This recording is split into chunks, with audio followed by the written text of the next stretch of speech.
Back in another video, we're gonna be going over the UFC cards and also how you make racks off of just UFC fights, and you have to view them live. I want to say that first off, but let's first off just go over. If you are new, the first time you're seeing this, search up Copious highlights on the members tab. Go here, just see the about section. We have two different groups. One's for karma, it's all the karma picks, and then one's investments. You could talk in there and stuff like that.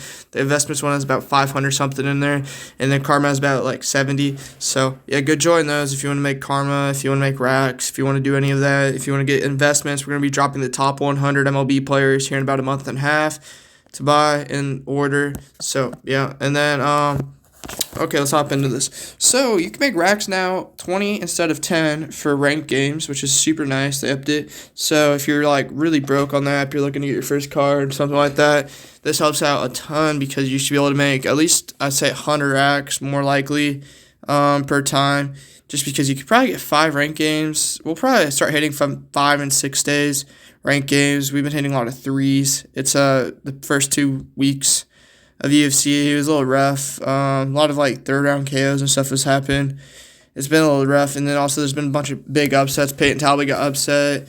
Rania got upset. Like, these are guys who are minus 1100, minus 600 favorites. Carol got upset. I thought Alan Perez was just trash. She barely won her fight against the unranked girl in Paris. She barely won that fight. She even came in overweight too. She missed weight. So yeah, and then we had Zach Reese get upset. Like, I didn't think it was a big upset, but I didn't expect him to get just dismantled like that. And also this Azamet guy literally did like 10 hits to the back of the head, and they should have broke it up, but the ref did an awful job. But we did good on this fight, Renner to Ritter. We didn't get the round right, so that would have been 170 racks if we would have got that right. You go 4 for 4 on our main card, and you have pro. You get 150 plus the 20 for the ranked game. So that would have been really nice. We got really close to the Umar fight. Umar broke his hand in the first round of the fight, so it really affected him. He didn't tell his coaches either that he broke his hand. So, but I mean, the fact that he won the second round, he pretty much won the first round. If you watch the fight, he did a lot better than Merab. The leg kicks weren't like anything special for Merab. They're very light ones. They didn't do much damage. And then his head shots and body shots weren't that good. The ones that Umar did, Umar almost dropped him a few times in the first round. He basically dropped him in the second round almost. It was almost a knockdown. The third round, dude, is so close, but everyone's like, oh, dude, Merab won the third round. I mean, I thought he won the third round, but it was very close. He definitely won the second, the fourth, and then the final round, he got those 2 takedowns, but they're like trash takedowns. You know what I mean? Like, we're talking, like, I don't even know how you did, like, if Umar would have got a takedown, he probably would have won the round. Umar was gassed. He had a broken hand. It's 5 rounds. He could have definitely won this fight. This fight was a short notice fight on Moicano's side. I thought he would have got to the second round. He kind of almost did. He just fell for the submission, and it sucks.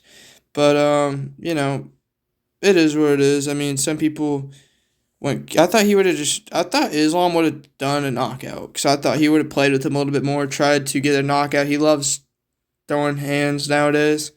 But you can make a lot of racks off of UFC fights. You can make like 170 on the ranked, or not ranked, but if you get a ranked plus a main card 4 for 4, you get 170. You have to view it live also to get the ranked. But we put these picks in weekly.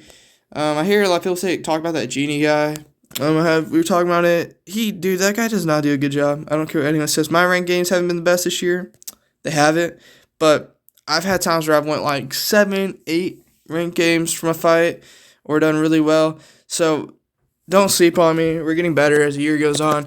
I also pay for picks from a professional gambler for this stuff, so I go off his picks really, and I listen to it, and then I do fade him on a lot of his leans, which is good. It works out. Grant Dawson was a guy he was gonna fade, but yeah. Now let's talk about cards. So cards cost 800. They're like team cards, right? But they're really good. So A lot of people will just go for favorites. For example, Jim Miller. Jim Miller has a lot of card holders, and you only see like what he has. Like, what if you do leaderboard? There's 424, right? And you're like, oh, that's not that many like people owning them.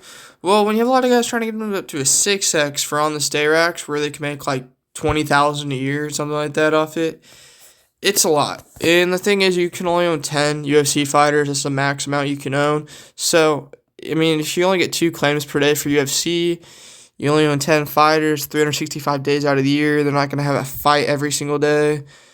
It's really just worth it to get a guy to a 6x because it's a little bit like there's less people to worry about. So, I mean, like, you can't just have a bunch of cards. So, what you really want to do is prioritize finding guys who can make you probably, I'd say, 15 to 2,000 racks, just like bare minimum a year on like a 1.2, 1.4. But you want to try to target guys with low card holders, lots of cards to trade for. Best way to do that is just go look at previous like fight weeks, or you could go look at there is a little bit of a website thing. You go to this Raxs Realtor group. They made their own UFC website thing, and you can go click, copy it, link. It takes you to this website, and now it's actually pretty good. You put in like the little like there's like the like what's the card parallel or whatever, and they have like a whole ranking system now. It's not fully up to date a lot of the time. I've seen a lot of these like guys have like fights missing, or the card holders, they'll show own passes. The own passes thing isn't right a lot of the time. Sometimes it's a lot more. Sometimes people have sold off that card, like maybe they bought it but they never got to the 400x threshold where you can't buy it, you can't sell it off, and they sold it off. So sometimes it's more, sometimes it's less people owning it than it is now. And you can kind of go through here. I'd say get a guy who's in the top 100 more than likely. That's something you kind of want to look at. But you can also look at guys who are still active, still on that borderline top 100, top 100. A guy we saw in the video me ranking accounts is Curtis Blades.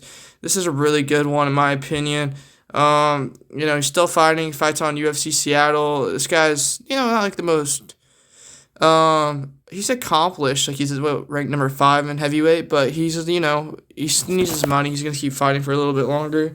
And I don't know when he's going to ever retire, but yeah, he just fought for the title, or the interim belt, against Tom Aspinall. So he's, there's still guys you want to get, like, so I'm going to say that.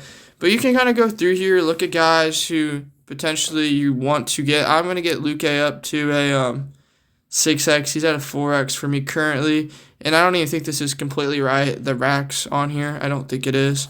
But it is what it is. I think, I don't think they have it completely updated, because I was going through and I'm like, I don't think that's actually right.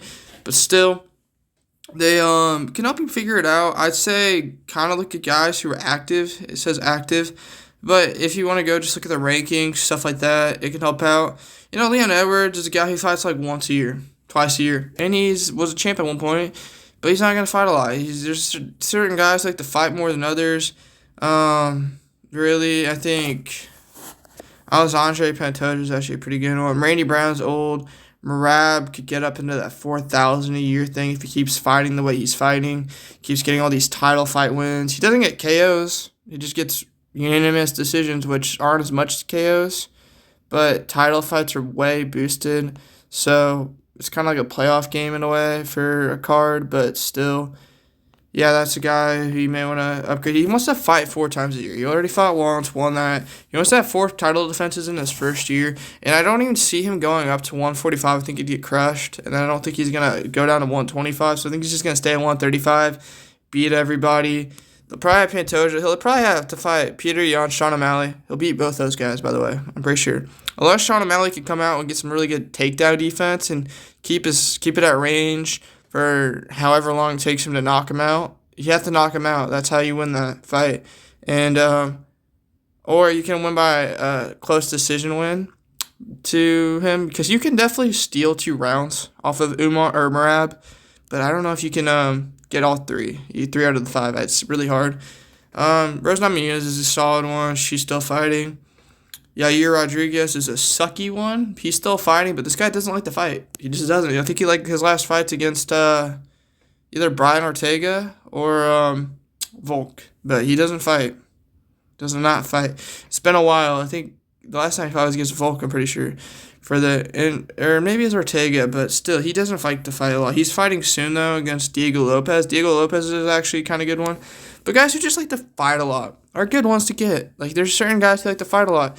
And those are the ones I would really try to find, guys who fight quite a bit, because those are the ones that are going to make you a lot of racks. They're still active. Jared Cannonier's a guy who loves to fight. This guy doesn't have to fight nearly as much as he wants to, or does, but he just keeps fighting. Like, that's a guy, and he's old. He's old, too. And Brendan Allen's a guy who's solid, in my opinion. He's fighting soon against Fluffy Hernandez. I hope Fluffy wins, low-key, but, there's different guys. Court McGee's not an awful one. Renato Moicano.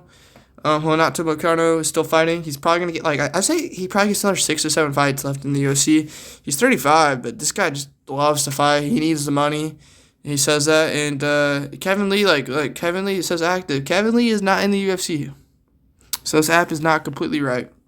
Henry Cejudo is a crazy one that he's this low, even though he was a double champ at one point.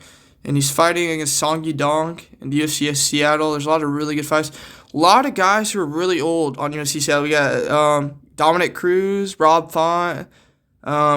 We have Michael Chelsea, or whatever his name is. We have, Henry Cejudo, and then we also have Edson Barboza. So there's a lot of legends on that card, in a way, so that's not an awful one to look at. Alex Oliveira fights on February 1st. This guy, I think he's actually pretty good. Canadian Chukwu is a guy I like a lot.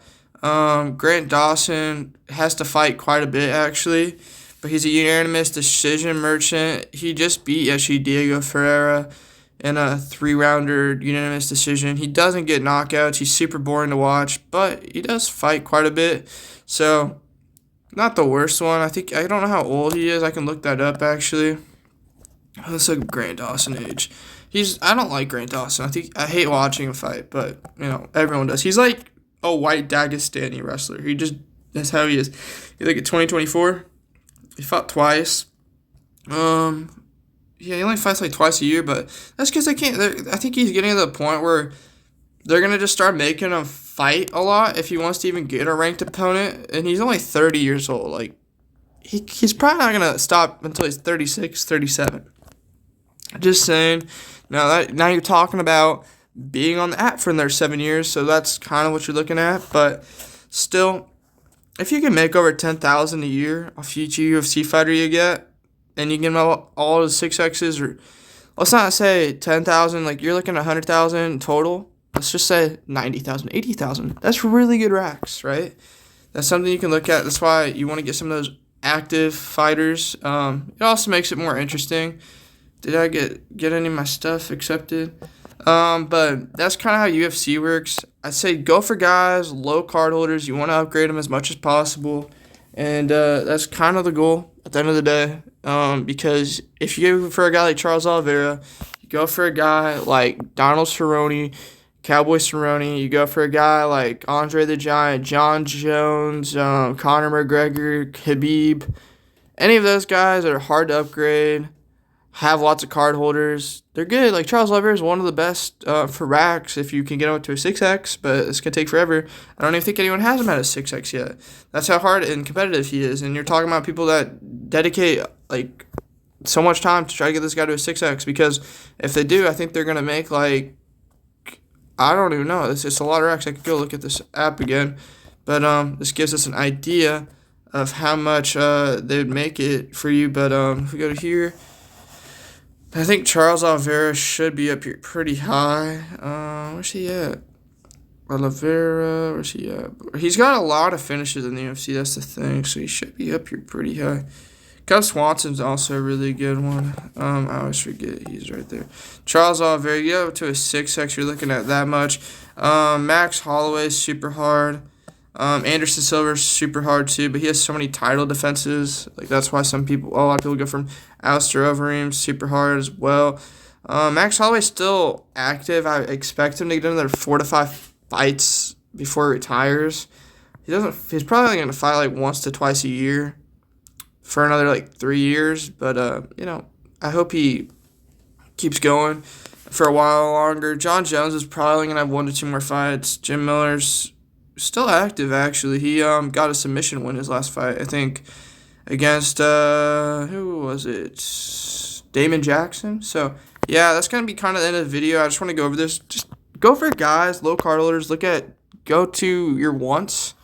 So you go to here, trade wants. You'd add wants, and you search up the fighter. Gives you an idea of how many people have them to trade. You could try to trade for them. Just try to trade for them a little bit before you buy them. You can also look at their fighter history. You go to here to UFC. You go to UFC fighters. You can look at just look up like Rob Font. This is the guy I was looking at the other day. You can just look at Rob Font. You could go to fighter. You can look at their fight history, and kind of look at the dates, because those are the days you're gonna get on this day Raxs. You get on this day Raxs from them. You can do it forever, basically. And obviously, it's just a way to make Raxs. Don't put too much thought into it, but yeah, peace.